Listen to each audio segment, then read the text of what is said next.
अगर आपको अपने उससे टिकट नहीं मिलता तो आप दूसरी जगह चले जाइए, और अगर आपको भाजपा से मौका मिलता है तो क्या आप कभी भी ऐसा कोई कदम उठाएंगे? बट जो काम कर सकते हैं, जो सड़क बना सकता है, जो ईंट में खड़ंजा डाल सकता है, ये काम भी तुम बाहर वाले को दे दियो। हल्द्वानी का स्टेडियम बना कर तुम बाहर वाले को पूरा सारा का सारा पैसा हो गया, उठा करके लेके। What is this? तो मैं क्यों ना मानूं? क्या हम सिर्फ और सिर्फ एक ही परिवार और एक ही व्यक्ति तक सीमित रहें? हम अपने आप को घर में बैठा लें? हर किसी व्यक्ति की महत्वाकांक्षा होती है, मेरी भी है। मैं अगर मेरे को सुन रहे यूथ, मैं तो साफ कह रहा हूँ, मुझे दें आप अच्छा कहें या बुरा कहें, that is up to you. But मैं ये चाहता हूँ कि रोजगार बहुत बड़ा विषय होना है, बहुत बड़ा। और यहाँ लोग उस रोजगार न मिलने की खातिर हमारा युवा नशे की श्रेणी में, बहुत ड्राई नशा।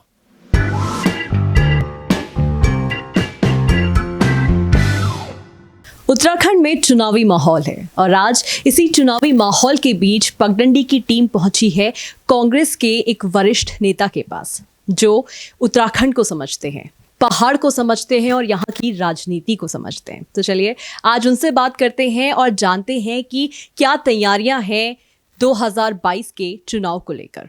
सर, बहुत बहुत स्वागत है आपका। नमस्कार, धन्यवाद। तो हमारे साथ जो आज बैठे हैं वो हैं ललित जोशी जी, जो कांग्रेस के नेता हैं और कांग्रेस का उत्तराखंड में एक खासा योगदान रहा है। तो आज बातचीत काफ़ी अच्छी होने वाली है, काफ़ी सारे सवाल हैं जनता के भी, आम लोग जानना चाहते हैं कि कांग्रेस अब कैसी तैयारी कर रही है। तो सर, सबसे पहला सवाल, जब उत्तराखंड बना था, 21 साल उत्तराखंड को बने हुए हो चुके हैं, पहाड़ की राजनीति और राज्यों से अलग होती है, यहाँ की नीतियाँ अलग होती हैं। कांग्रेस अब क्या सोचकर इस बार चुनाव में उतर रही है? देखिए, यूँ तो मुद्दे बहुत हैं, लेकिन उत्तराखंड का पूरे देश के अंदर एक विशिष्ट स्थान है। क्यों? क्योंकि जो एक पहाड़ी राज्य है, शिवालिक हाइट्स और हिमालयन हाइट्स जो है, दूरस्थ जो स्थान है हमारे यहाँ के उत्तराखंड के, वहाँ का मतलब politics is after all for peoples well being ना। तो अगर वो वेल बीइंग अगर नहीं हो रही है, तो ये क्रिटिसिज्म करने का अधिकार सरकार को है, विपक्ष को होता है, सरकार की। लेकिन जो उत्तराखंड के अंदर जिस तरह की 5 साल से भारतीय जनता पार्टी ने लोकतंत्र का जो माहौल बनाया, और उसके बाद बेरोजगारों में उपजी हुई जो निराशा है, वो सब मिल कर करके मैं ये समझता हूँ कि कांग्रेस को आने वाले दिनों में इस चुनाव में जीत दिलाने जा रहे हैं। तो कांग्रेस की अपनी तैयारियां तो हैं, क्योंकि देखिए बेसिकली कोई कुछ भी कह दे, कांग्रेस का ही मानसिकता को ही जी करके के व्यक्ति, मैं समझता हूँ पिछले जब से मेरी आंख खुली जब से राजनीति में, तब से मैंने यही समझा कि कांग्रेस का जो बेस है, वो जो बात कहती है, वो जनता को छूती हुई बात होती है। ये अलग बात है कि किसी समय जनता ने हमें हरा दिया और किसी समय जनता ने हमें जिता दिया। बहुत आज़ादी के बाद कांग्रेस चाहे कैसी भी स्थिति में रही हो, बट कांग्रेस का इस देश की राजनीति में, कांग्रेस की नीतियों का इस देश की राजनीति में, विशेष तौर पर उत्तराखंड की राजनीति में कांग्रेस का बहुत बड़ा देन है। क्यों? मैं इसको यूँ भी कर लेता हूँ, क्योंकि देखिए, चाहे नारायण दत्त तिवारी जी हो, चाहे बहुगुणा जी हो, I am talking about Hemvati Nandan Bahuguna, चाहे अभी हमारे दुखद शहीद हुए हैं हमारे जनरल रावत हों, मतलब आर्मी के रूप में, पॉलिटिक्स के रूप में, हमारे यहाँ बौद्धिक क्षमताओं के रूप में ये राज्य बहुत विशिष्ट है। और यहाँ की, मैं मानता हूँ, यहाँ की जो परेशानियाँ हैं वो भी विशिष्ट हैं। पूरे देश से अलग हमारा डेमोग्राफी है, कहीं प्लेन है, कहीं पहाड़ है, कहीं ऐसे ऐसे स्थान है जहाँ पर जो है ना सही तरह से दवाई पहुँच पाती, कई ऐसी जगह हैं जहाँ के लोगों ने आज तक शायद ट्रेन तक नहीं देखी होगी। तो कहने का विकास से कोसों दूर रहा। तो उस राज्य में हम जब राजनीति करते हैं तो वहाँ की जो पॉलिसीज़ होती हैं वो भी मैं समझता हूँ विशिष्ट और अलग होनी चाहिए पूरे देश से। आप उसको समायोजित नहीं कर सकते उत्तर प्रदेश और उत्तराखंड की पॉलिटिक्स को। तो हम बहुत आश्वस्त हैं। आपने पूछा क्वेश्चन, तो मैं आज बोल रहा हूँ कि हम बहुत आश्वस्त हैं, हम जीतेंगे। हम 2022 में जनता की अपेक्षाओं पर खरा उतरेंगे, क्योंकि जनता की अपेक्षाओं पर खरा उतरने के बाद बहुत बड़ी ड्यूटी कांग्रेस की हो जाती कि वो 2022 चुनाव जीतने के बाद वो जनता ने जो पिछली सरकार की जो नीतियां रही होंगी, इस जो अभी वर्तमान में चल रही, इस सरकार के विरोध में हमको वोट मिलने जा रहा है और हम जीत रहे हैं। सर, आपने विकास की बात की, तो उत्तराखंड के नज़रिए से विकास क्या होना चाहिए? उत्तराखंड में विकास की क्या परिभाषा है आपके हिसाब से? देखिए, हमारे यहाँ हम अगर उत्तराखंड के परिप्रेक्ष्य को देखें, मैं ये मानता हूँ जो मैदानी इलाके हैं वहाँ पर फैक्ट्रीज़ के लिए, आपकी मैन्युफैक्चरिंग के लिए बहुत बड़ा हमारे पास है। हमारे पास वो सारे संसाधन जो एक और दूसरे राज्यों में हो सकते हैं, मैदानी राज्यों में हो सकते हैं, वो तो हम कर सकते हैं।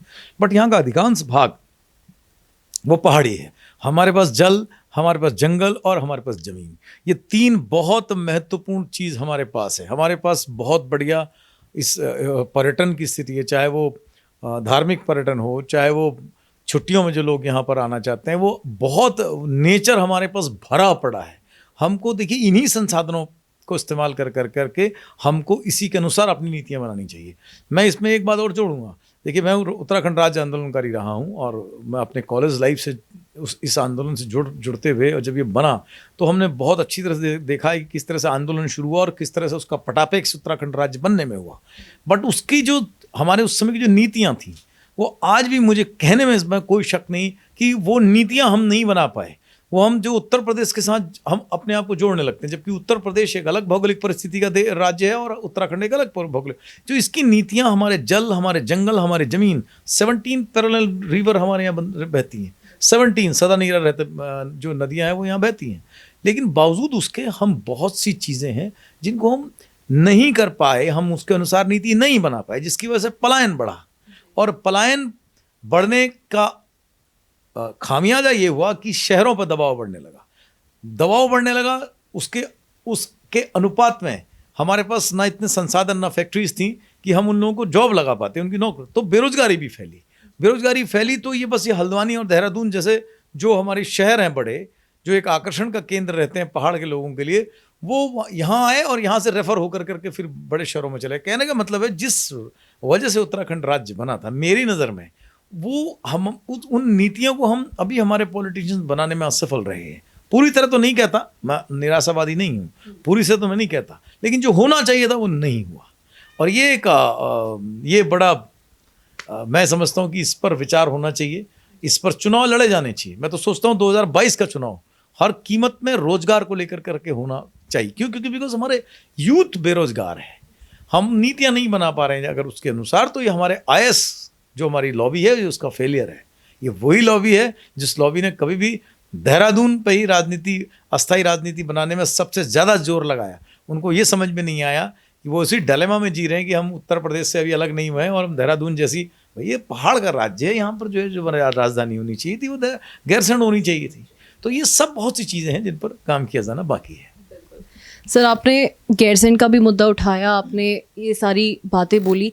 सर, आप उस आंदोलन से भी जुड़े, जो एक बहुत बड़ा फैक्टर है कि आपने ये यहाँ की ग्रोथ भी देखी है। आप तब भी उत्तराखंड को जानते थे जब वो उत्तर प्रदेश का हिस्सा था, और आज भी जानते हैं जब उत्तराखंड का अपना एक पहचान है। लेकिन सर, आज भी यही लड़ाई है। अगर जनता को भाजपा से शिकायतें हैं, वो हम सब जानते हैं कि भाजपा से शिकायतें हैं, लेकिन जनता को कांग्रेस से भी शिकायतें रही हैं, तो उसका जवाब किस तरीके से देंगे आप? देखिए, मैं आपको बड़ी साफ गोई से बोलता हूँ, अगर आप मेरे पुराना कुछ भी उठा करके देख लें तो मुझे इस बात का फ़र्क नहीं पड़ता। जो सही है उसको सही कहना चाहिए। मैं ये मानता हूँ कि कांग्रेस पूरी तरह से अपेक्षाओं में शायद ना खरी उतरी हो। जनता ने अपना रुख दिखाया और सरकार बदल दी। लेकिन भारतीय जनता पार्टी की जो सरकार आई, इसका तो 5 साल 3 मुख्यमंत्री बदलने में लगा दिए।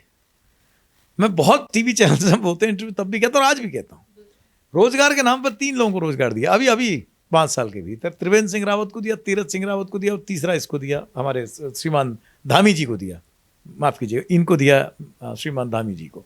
तो आप ये समझिए कि 5 साल तक आप इस तरह का माहौल बनाते रहे, वो भी 58 विधायक आपके होने के बाद आप कुछ नहीं कर पाए। आप नौकरी तो बहुत दूर की बात है, महंगाई आपने उछाल करके आसमान में पहुंचा दी, उन चीज़ों की भी पहुंचा दी। आपको पता होना चाहिए, मैं आपको बताता हूँ, आपको पता ही होगा, रुद्रपुर और जो हमारे जो प्लेन्स के एरियाज हैं, इसको हम राइस बाउल के नाम से जानते थे। तो हमारे यहाँ जो चीज़ें उगती हैं बहुतायत में, आप पूरी चले जाएं देहरादून तक की बेल्ट में, वहाँ पर बहुत ज़्यादा हमारे यहाँ दाल, हमारे यहाँ चावल, हमारे यहाँ बहुत बड़ी किसानी खेती होती आई है। वो भी उनकी कीमत भी आसमान पर पहुँची। तो ना रोजगार है, ना महंगाई इतनी ज़्यादा बढ़ी हुई है। तो आप कभी भी भारतीय जनता पार्टी इस चीज़ से भाग नहीं सकती। 5 वर्ष में उन्होंने कुछ नहीं किया, उसका बहुत बड़ा असर यहाँ के जो डेवलपमेंट के नाम पे तो बिल्कुल जीरो। आप देख लें, सड़कें देख लें उठा कर करके उधड़ी पड़ी हैं, फैक्ट्रियां भाग रही हैं। अभी HP का आंदोलन एक चल रहा है, हैवलेट पैकर्ड का, मैं उसमें लगातार अपनी भागीदारी सुनिश्चित करी है मैंने कई बार।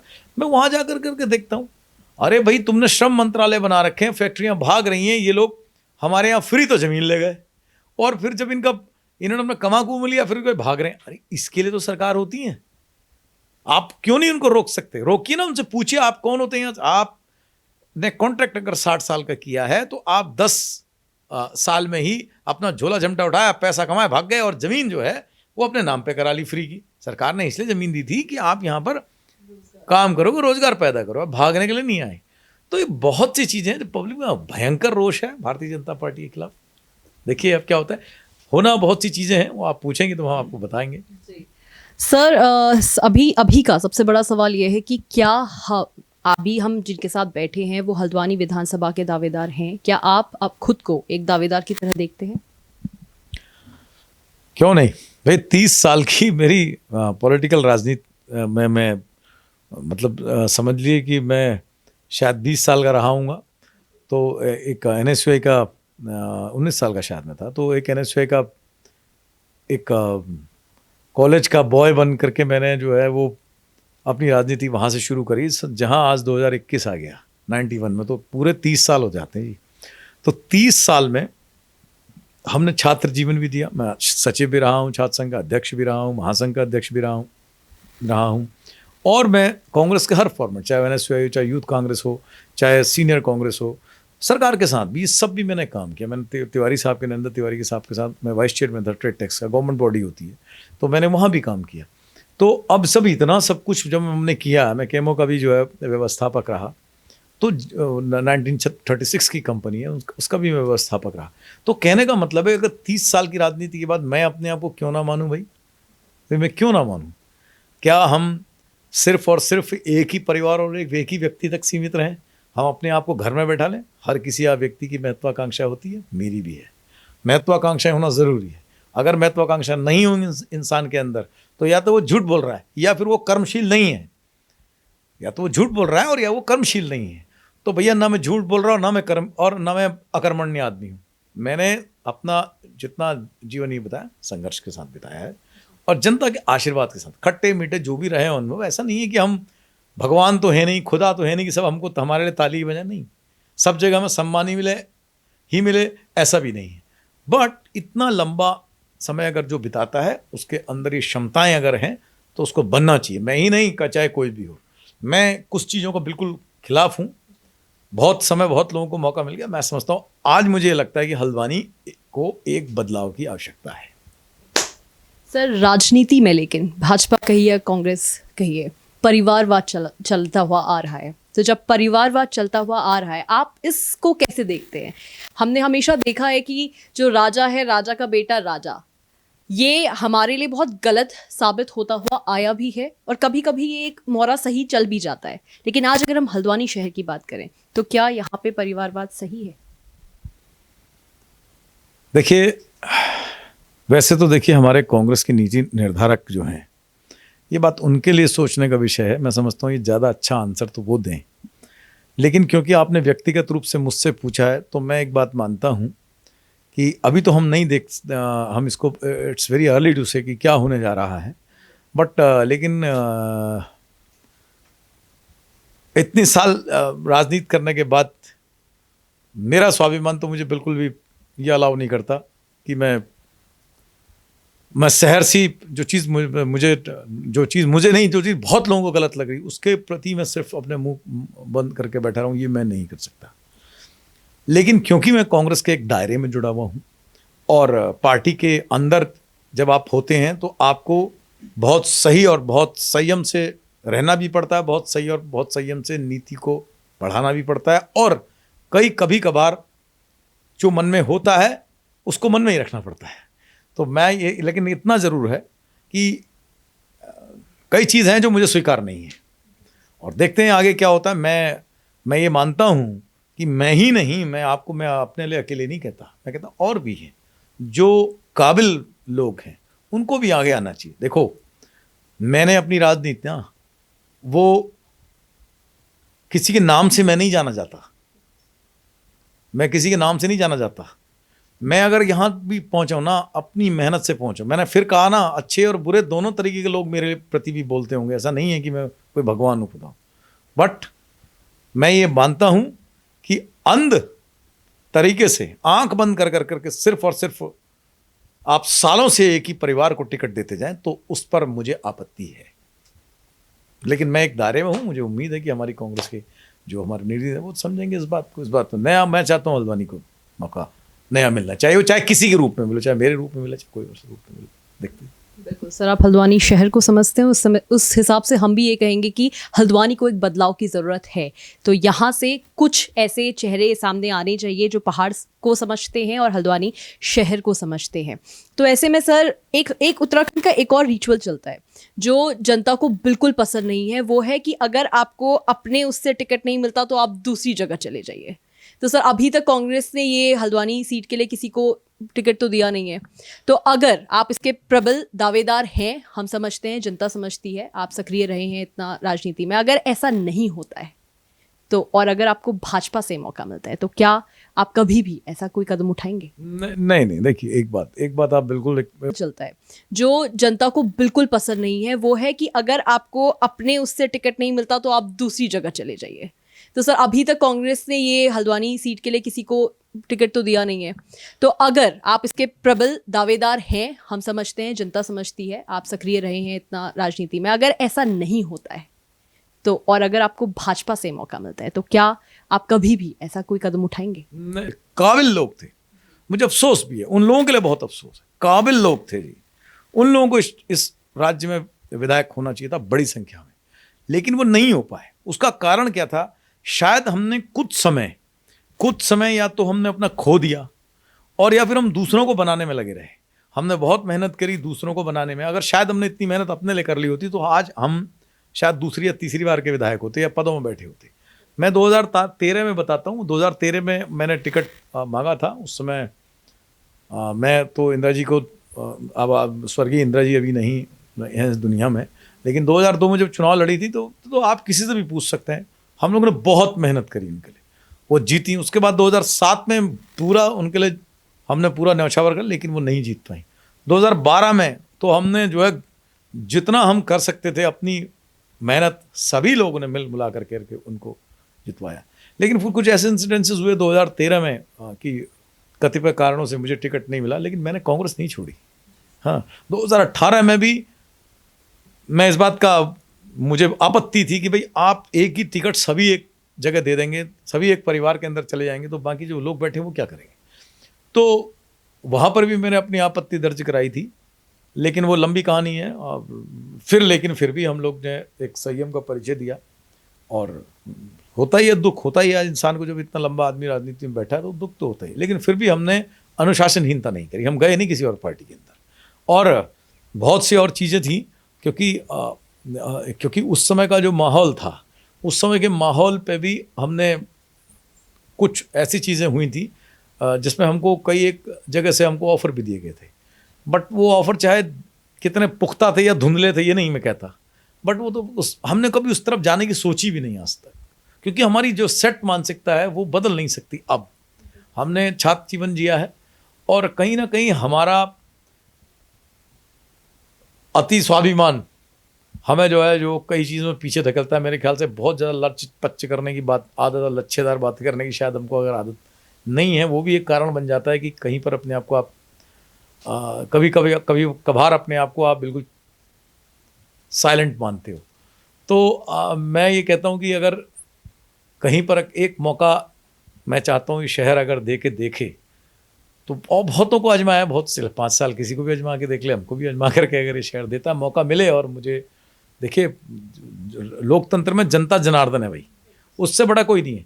तो वो अगर ऐसा मौका मिलेगा तो मेरे मन के अंदर बहुत सी चीज़ें जो मुझे रोजगार पर सबसे बड़ा काम करने का मैं सोचता हूँ।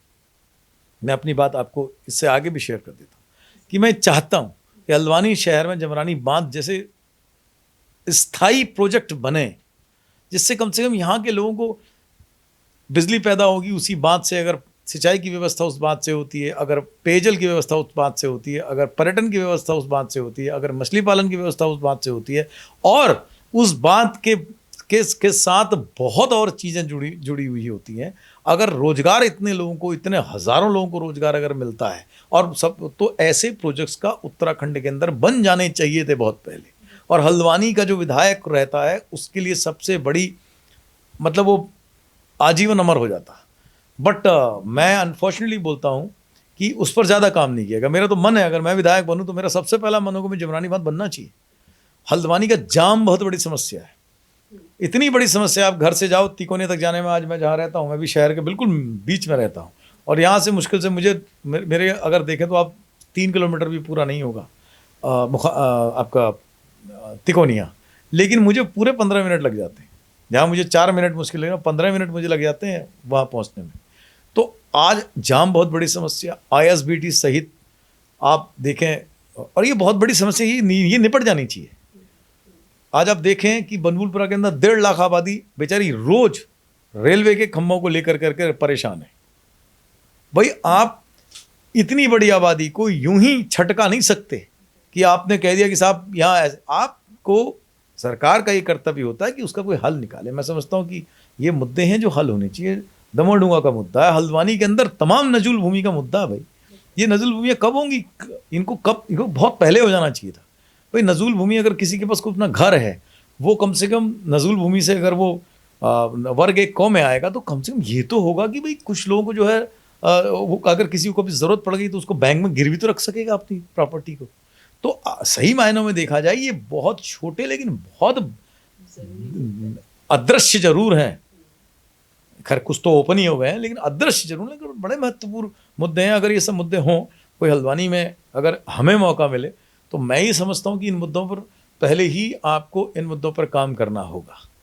और पैदल पार पथ, ये सब बहुत छोटी छोटी सी चीज़ें हैं। ये बजट ला करके बहुत बड़ी बात नहीं है। आप सरकार से मांगेंगे, दूसरा सबसे बड़ा शहर है। अगर देहरादून के अंदर प्रतिवर्ष 100 करोड़ रुपए खर्च हो सकता है, तो हल्द्वानी के अंदर प्रतिवर्ष क्यों नहीं खर्च हो सकता 90 करोड़ रुपए? ये शहर उत्तराखंड में कुमाऊं का दूसरा सबसे बड़ा शहर है। कुमाऊं का प्रथम शहर है और उत्तराखंड का दूसरा सबसे बड़ा शहर है। यहाँ पर तमाम जगहों से लोग आते हैं, प्रमुख सिटी है।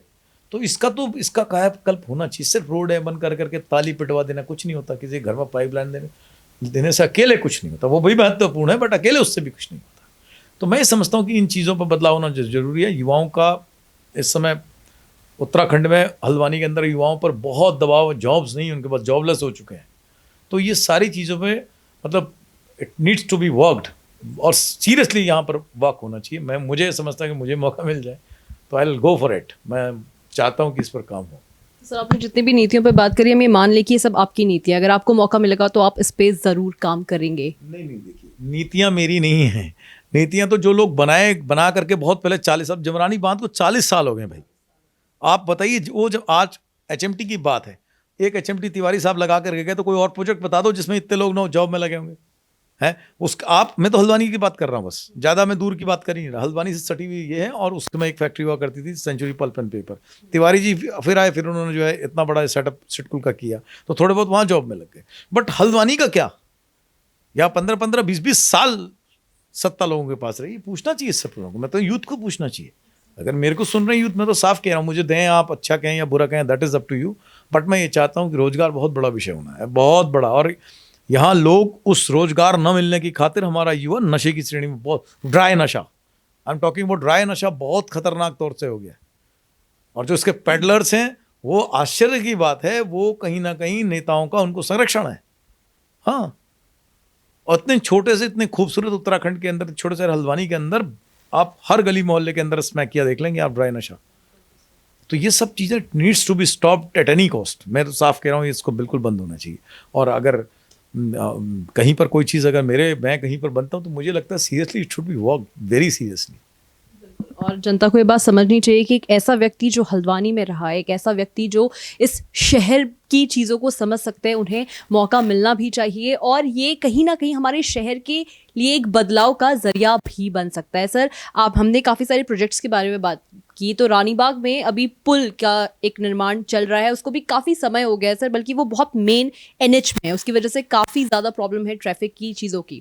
उसके अलावा दूसरा भी मैं इसी में सवाल जोड़ देती हूँ कि स्टेडियम का सर, एक स्टेडियम एक ऐसा मुद्दा है जिसको बनाया तो बड़े अरमानों के साथ गया था, बड़े सपने के साथ गया था कि यहाँ पे इंटरनेशनल मैच होगा, डेवलपमेंट होगा, यूथ के लिए अपॉर्चुनिटीज़ हैं, और लेकिन सर आखिर में ये हो जाता है कि यूथ भी वहीं रह जाता है, वो जो सपने होते हैं वो भी वही रह जाते हैं, ना हम वहाँ मैच खेल पाए हैं, ना मैच देख पाए हैं।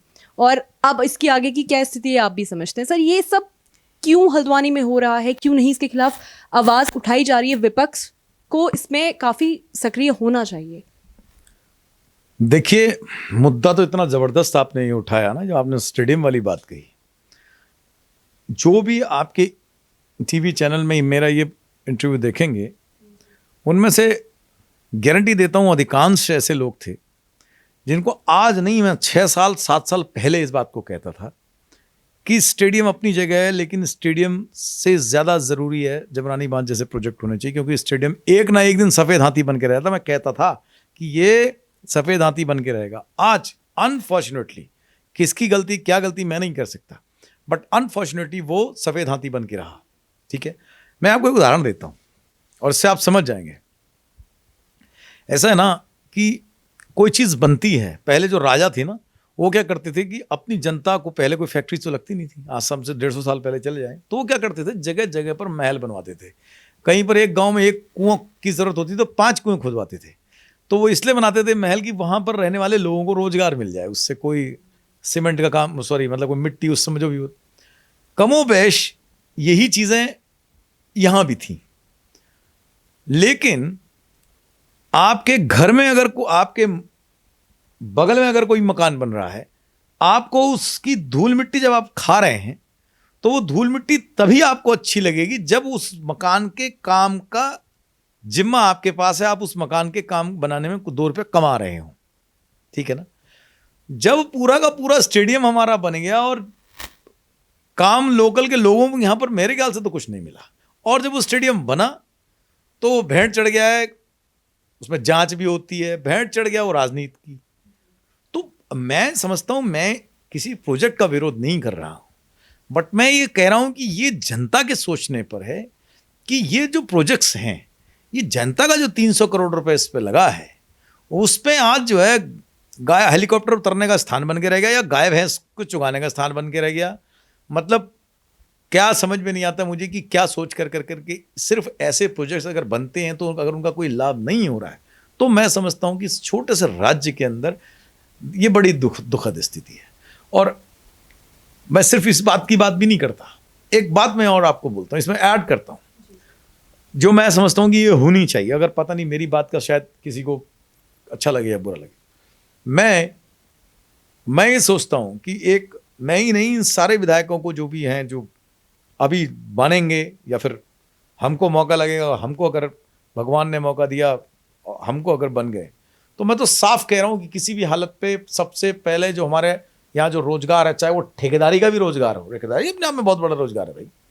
आप अगर सारा का सारा काम उठा करके बाहर के लोग को देंगे, बाहर के लोगों से मेरा मतलब है, इसको मैं क्लियर कर दूं, यहाँ का हिंदू, यहाँ का मुसलमान, यहाँ का सिख, यहाँ का पहाड़ का, यहाँ पर गैर पहाड़ का, जो सब उत्तराखंड का नागरिक है, सबसे पहले आप उन्हें रोजगार दो। हो क्या रहा है, ये तो बड़ी बड़ी जो बड़े बड़े ठेकेदार हैं, ये आज आ गए बाहर से, कोई गुजरात से आ रहा है, कोई आंध्र प्रदेश से आ रहा है। ये क्या कर रहे हैं, ये यहाँ आकर करके नेताओं और IAS ऑफिसर्स का गठजोड़ बन रहा है, और उस गठजोड़ के आधार पर ये देहरादून में ही इस तरह के नियम कानून बना दे रहे हैं कि वो ठेका, अरबों रुपए का ठेका एक ही आदमी को मिल जा रहा है। सपोज 100 करोड़ रुपए का कोई ठेका है, वो जो 100 करोड़ रुपए के जॉब बनते, वो एक ही व्यक्ति को दे दिया जा रहा है, उसी से एक ही व्यक्ति से कमीशन खींच लिया जा रहा है और उसको दे दिया जा रहा है काम। तो मालिक तो वो बन जा रहे हैं, और नीचे से वो जो झाड़ू लगाने का काम है, वो उत्तराखंड का हमारा नागरिक क्यों करेगा भाई, हमारा यूथ क्यों करेगा भाई। मेरा साफ, मैं बिल्कुल विरोधी हूँ बाहर की कंपनीज का। पहले हमारे यहाँ को रोजगार दो। अगर तुमको लगता है कि हम, अगर हमारे यहाँ के नीति नेता जितने ऐसे अफसरों को लगता है, तो आप पहले हमारे यहाँ के लड़कों को रोजगार दो, वो भी तो बेरोजगार है भाई, आप उनको ठेका दो ना पहले। आप बिल्कुल, ये तो नीतियां मैं बिल्कुल खिलाफ हूं, मुझे तो मौका मैं बिल्कुल भगा दूं नहीं यहाँ से। भाई आप हल्द्वानी का देखें, वही वुडहिल एक कंपनी है, पूरा 6 साल 10 साल 12 साल हो गए वही काम करेगी जी। और हमारे यहाँ का आदमी जो है वो एक तरीके से वो पेटीदार बन के रह गया साहब, कि मेन बॉस तो है, उसके नीचे काम कर रहे हैं हम। तो आप ये सब व्यवस्थाएं ना बदलना चाहिए। और इसी की ये बेरोजगारी का बहुत बड़ा, इससे दो चीज़ हो रही है, इकोनॉमिकली हम लोग बड़े वीक हो रहे हैं। क्यों? क्योंकि अगर इनके पास 10,000 करोड़ रुपए का काम है तो इनके बैंक कहाँ हैं? गाजियाबाद में है और बाहर हैं। वहाँ इनका जो चेक मिलता है सरकार से वो तो चला गया गाजियाबाद के बैंक में, वो तो गाजियाबाद खर्च हो रहा है ना, वो हमारे यहाँ उत्तराखंड में नहीं खर्च हो रहा। तो इससे इकोनॉमी भी हमारी बहुत डाउन होती है। तो आप समझ सकते हैं इन चीज़ों पर, और ये विषय बहुत बड़े हैं। तो ये कोई टेक्निकल काम है जैसे हमारे यहाँ को उत्तराखंड का व्यक्ति नहीं कर सकता, तो कोई बात नहीं। बट जो काम कर सकते हैं, जो सड़क बना सकता है, जो ईंट में खड़ंजा डाल सकता है, ये काम भी तुम बाहर वाले को दे दियो। हल्द्वानी का स्टेडियम बना कर तुम बाहर वाले को पूरा सारा का सारा पैसा हो गया, उठा करके लेके, व्हाट इज दिस? फिर कहता हूँ अपने यहाँ को रोजगार देंगे। ये सब चीज़ों पर हमको समझता हूँ। अच्छा, भारतीय जनता पार्टी का तो ये और भी बुरा हाल है, उसने तो काम ही नहीं करा। भारतीय जनता पार्टी ने तो काम ही नहीं करा। उसने 3-3 साल तक ठेकेदारों के पैसे नहीं दिए। कांग्रेस के जमाने के जितने काम थे, अगर उनका उस जमाने में हमारे यूथ को काम मिला तो सारा का सारा जो काम था भारतीय जनता पार्टी ने उठा करके फिर दे दिया बाहर को। और उनके खिलाफ कोई बोलने के लिए नहीं है उनके, क्योंकि 58 के 58 विधायक जो हैं, हमारे कुल 11 विधायक थे। अब वो 58 के 58 विधायक अपने, उनकी मुंह ऐसा सिला हुआ है कि वो चाह करके भी इन लोगों का विरोध नहीं कर पा रहे। तो मैं समझता हूं कि ये सब चीज़ें हैं, और खुलेआम बोल रहा हूं, इन चीज़ों पर लगाम लगनी चाहिए। ये हमारे यहाँ के हमारे यूथ का रोजगार छीन रहे हैं।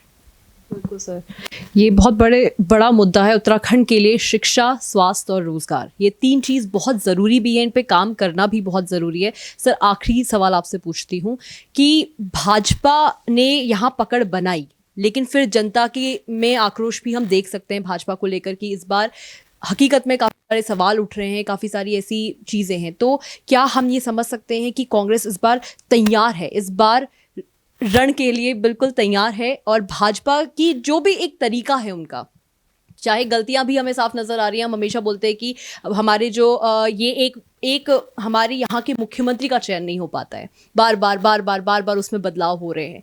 तो अब जो कांग्रेस की जो भी गलतियां थी पीछे, वो सबको हम एक तरफ रखें, तो इस बार जब कांग्रेस उतरेगी तो इस बार की पकड़ कितनी तगड़ी है? देखिए, भारतीय जनता पार्टी के लिए आपने कहा कि यहाँ पर पैठ बनाई, दरअसल भारतीय जनता पार्टी ने पैठ नहीं बनाई। आपने वो कहानी सुनी थी, एक पशु हाँकने वाला होता ना, वो रोज आवाज लगाता, भेड़िया आया भेड़िया आया भेड़िया आया, तो वो एक डर पैदा करता है। तो वो भेड़िया आया भेड़िया, एक बार जब सचमुच में भेड़िया आ गया तो उसकी तरफ कोई नहीं गया। तो भारतीय जनता पार्टी की जितनी नीतियां हैं, जितना वो बोलती है, वो है काठ की हांडी। अब काठ की हांडी पे आग लगा के वो जल गई है। मतलब उस कहने का मतलब है कि जनता के सामने कभी भारतीय जनता पार्टी झूठ, फरेब और सबसे बड़ा division in the name of religion, धर्म का पे आधारित इन्होंने राजनीति करी। इनके पास ना तो कोई नीतियां हैं, न ये जानते कैसी गवर्नेंस किसको कहते हैं, न ये जानते। इनका एक ही है कि नागपुर से एक पर्चा चले जाता है दिल्ली, तो ये जो है वो क्या नाम कहते हैं, कालिदास को भी बिठा कर करके जो है वो विद्योत्मा के सामने बिठा कर करके उससे शास्त्रार्थ जनता के सामने शास्त्र करने के लिए बिठा देते हैं। तो मेरा कहने का मतलब है भारतीय जनता पार्टी में कोई नीति है। जब तो कांग्रेस की नीतियां देखिए ठोस हैं। कांग्रेस जनता की ही पार्टी है, जनता से चुनी गई है, जनता की पार्टी। इनके यहाँ तो इनके विधायकों की नहीं सुनता कोई, रोते गाते रहते हैं विधायक। हर गली गली मोहल्ले में, हरिद्वार के अंदर देख लीजिए, वहाँ विधायक कितना ज़्यादा परेशान थे कुछ दिनों पहले तक। त्रिवेंद्र सिंह रावत के खिलाफ अंदर ही अंदर कितनी बड़ी, जैसे पस भरता है ना अंदर ही अंदर, उस तरह का एक तरह का बताओ। वो तो अगर नहीं हटाया जाता, मैं ये समझता हूँ कि त्रिवेंद्र सिंह रावत का राज उत्तराखंड के 20 साल के इतिहास में काला अध्याय है, काला अध्याय। वो आदमी, जिस आदमी को इतनी फुर्सत थी इस नवोदित राज्य में, 7 बजे वो आदमी बैडमिंटन खेलने चले जाता था। हो सकता है ये उसका पर्सनल विषय हो, मानता हूँ, लेकिन उस आदमी को इतनी फुर्सत थी, वो किसी विधायक से नहीं मिलता था। जनता से तो वो, जनता समझता था वो नौकर है, जनता को वो नौकर समझता था। तो ऐसे विधायक ने इस राज्य के 4 साल बर्बाद किए, 4.5 साल। और आखिरकार जब आता है, अति हो गई, जब भारतीय जनता पार्टी को ये समझ में आने लगा कि भी खुद तो ये क्या ही जीतेगा, एक आध विधायक भी आना मुश्किल हो गया, तो उन्हीं के विधायकों ने एक इस्तीफे की पूरी तैयारी कर ली थी। तो उसे मतलब ये समझ लीजिए कि घसीट कर करके हटाया गया। और मुझे त्रिवेंद्र सिंह रावत जी का सबसे बड़ा, मैं तो खुद एक आंदोलन में 40 दिन बैठा था, मैं उनके पास गया, उनका खुद फोन आया, उनके प्रदेश अध्यक्ष जी बंसीधर भगत जी इसी इलाके से बिलोंग करते हैं, वो हमको लेके गए, उन्होंने कहा ठीक है हम आपका ये मामला पैचअप करा देते हैं। तो बंदे ने, उनका एटीट्यूड ऐसा था जैसे कि हम लोग कहीं से जो है वो कटोरा लेकर के भीख मांगने आए, वो जनता का काम था, मेरा काम नहीं था। जिस बात के लेके गया था मैं, सर्किल रेट को लेकर के बहुत ज़्यादा बढ़ गए थे, बेतहाशा आम आदमी उस पर जो है ज़मीन नहीं खरीद सकता था। तो बुला कर करके बात करा कर करके वो व्यक्ति को ये नहीं पता था कि मैं किससे क्या आश्वासन दूँ। तो वो डिक्टेटर भी नहीं था, मतलब डिक्टेटर के अंदर भी कोई खूबियाँ होती, he was good for nothing. तो ऐसे व्यक्ति ने 4 साल इस राज्य के अंदर राज किया। तो ये आप समझ सकते हैं कि उनका भारतीय जनता पार्टी का एरोगेंस और घमंड इतना ज्यादा है कि वो कभी भी लोकतांत्रिक मूल्यों को और जनता की आवाज को सुनना पसंद नहीं करते, जो उनके खिलाफ उठती है वो कभी सुनना पसंद नहीं करते, और खुद कुछ कराएंगे नहीं। अब कुछ नहीं होता है तो वो हिंदू मुसलमान ले आते था, ले भाई आजा भाई हिंदू, ये मुसलमान, और ये ऐसा कह दिया उन्होंने, कह दिया। और आज के दिन में जो पत्रकारिता का जो स्तर हो चुका है, कई का, सबका नहीं कहता, कुछ बहुत अच्छे पत्रकार हैं, सोशल मीडिया को अगर आप हटा दें तो जो काफ़ी अच्छे जो पत्रकार जो पर्सनल लेवल पे जो है काम कर रहे हैं, वो बहुत अच्छी अच्छी बातें करते हैं, उनके पास नीतियां हैं, वो अपनी बात को कहते हैं और सच को सच बताते हैं। तो भारतीय जनता पार्टी जो है वो इन्हीं, और बाकी जो दूसरी तरफ के जो पत्रकारिता है, जो पीत पत्रकारिता हमसे, येलो जर्नलिज्म हम जैसे कहते हैं, वो पीत पत्रकारिता ये है कि वो उसका काम ही है कि भारतीय जनता पार्टी के जब पैर चाटते रहो। भारतीय जनता पार्टी कहती है गधा मेरा बाप था, तो उन्हें हाँ मैं गधा मेरा ही बाप था। तो व्हाट इज दिस? तो मेरा कहने का मतलब है कि ये सारा का सारा जो हुआ है, भारतीय जनता पार्टी का एरोगेंस जो है, उसको इस बात का अब की बार जवाब मिल जाएगा, इस बार 2022 में। सर बहुत अच्छा लगा आपसे बात करके, बहुत सारे सवाल थे, बहुत सारे जवाब मिले हैं, बहुत नीतियों पे बात हुई है। हम जानते हैं हल्द्वानी को, उत्तराखंड को किन चीज़ों की ज़रूरत है, और मैं समझती हूँ सर कि जो भी चीज़ें आपसे डिस्कस हुई हैं, जनता तक आपका वो मैसेज भी पहुँचा और जनता समझे कि हमें हमारे शहर के लिए क्या चीज़ें चाहिए। So thank you so much for your time sir, and आप देखते रहिए पगडंडी। हम ऐसे ही सवाल आपके सामने लेके आएंगे, ऐसे ही लोगों से बातचीत करते रहेंगे जो आपको मदद करेंगे आगे चुनाव के लिए। जी सर, चीज़ आप लोगों से कहना चाहता हूँ, अब बहुत अच्छा मुझे लगता है कि जो आपने जो ये एक तो ये शब्द चूज़ किया, पगडंडी। हमारे पहाड़ है, वास्तव में पगडंडियाँ हैं, और हमारा पहाड़ जो है वो हम आए तो वहीं से हैं सब लोग ना, तो आप बड़े शहरों में ज़रूर हम आ गए। मैं ये चाहता हूँ कि हमारे यहाँ उत्तराखंड के जो जन सरोकार हैं, हमारे उत्तराखंड के जो मूल सरोकार हैं, उस पर हमारे प्रेस, हमारी मीडिया को बात करनी चाहिए। और 2022 बहुत महत्वपूर्ण है, पूरे 20 साल, 21वें 22वें साल में हमारा राज्य जाने जा रहा है। हमारे यहाँ जो हम अपने आप को रिलेट कर देते हैं दिल्ली और लखनऊ की राजनीति से, जबकि हमको रिलेट करना चाहिए देहरादून और हमारे गैरसैंण और पहाड़ की राजनीति से। तो मैं उम्मीद करता हूँ कि जो आप इस चैनल को आप चलाएं, तो हमारे जो पहाड़ के जो मूल मुद्दे हैं, पलायन क्यों होता है, क्या होता है, किस तरीके से, जब कई लोग जो आज के मैं देखता हूँ कहीं पर शोषण जब होता है, तो वो हम एक सिर्फ, और जबकि हमारे पास बौद्धिक क्षमता अपार है, हमारे पास इतना खूबसूरत हमारे जल जंगल जमीन, हमारे पास पर्यटन और सब कुछ है, ये क्यों कर ऐसी नीतियां नहीं बनती? इन चीज़ों को देखकर नीतियां क्यों नहीं बनती? ऐसी नीतियां क्यों चली आ रही हैं जो उत्तर प्रदेश से आज तक जो चले, मतलब नियम कानून 90% नियम कानून आपको उत्तर प्रदेश से दिख जाएंगे। क्या कर रही है हमारे इतनी बड़ी IAS लॉबी? ये क्यों लेते हैं लाखों लाखों रुपये? क्यों बैठे हैं देहरादून के अंदर? क्यों इनको जो है ये कहना नहीं चाहिए कि जो आप जो है गैरसैंण के अंदर आप 20 साल के अंदर आप स्थायी राजधानी नहीं दे पाए? ये इन IAS की सबकी खोट, इनके दिलों में, इनके काम करने में बहुत बड़ा खोट है। सबकी बात नहीं कहता मैं अभी भी, लेकिन यहाँ पर 60% जो IAS है, जो इस राज्य को चला रहा है, वो IAS करप्ट है, करप्ट है, और वो नहीं चाहता कि वो देहरादून की खूबसूरत और अपेक्षाकृत सुविधाजनक जगह से उठ कर करके गैरसैंण में चले जाए। तो आप सब जो पगडंडी आप जो चला रहे हैं ना, इस पर आप वार करिए, इन पर वार करिए, बिकॉज यहाँ के बहुत अधिकारीगण ऐसे हैं जो इस राज्य को सिर्फ और सिर्फ लूटने आए, उन्हें इस राज्य से कोई प्रेम नहीं है। मैं उम्मीद करता हूँ आप इसमें खरा उतरेंगे। Thank you. बिल्कुल बिल्कुल, पगडंडी की यही एक नीयत है। हमने इस चैनल को इसीलिए शुरू किया और हम हमेशा कहते हैं कि हम गांव से निकले हुए लोग हैं जो शहरों की तरफ बढ़ रहे हैं, सिर्फ गांव का ये मैसेज हर किसी तक पहुंचाने के लिए। तो thank you so much sir once again. आप ऐसे ही सवालों से जुड़े रहिए, हमसे जुड़े रहिए। हम आपके सामने ऐसे ही विचार लेके आएंगे, ऐसे ही विपक्ष पक्ष हर चीज़ लेके आएंगे। धन्यवाद।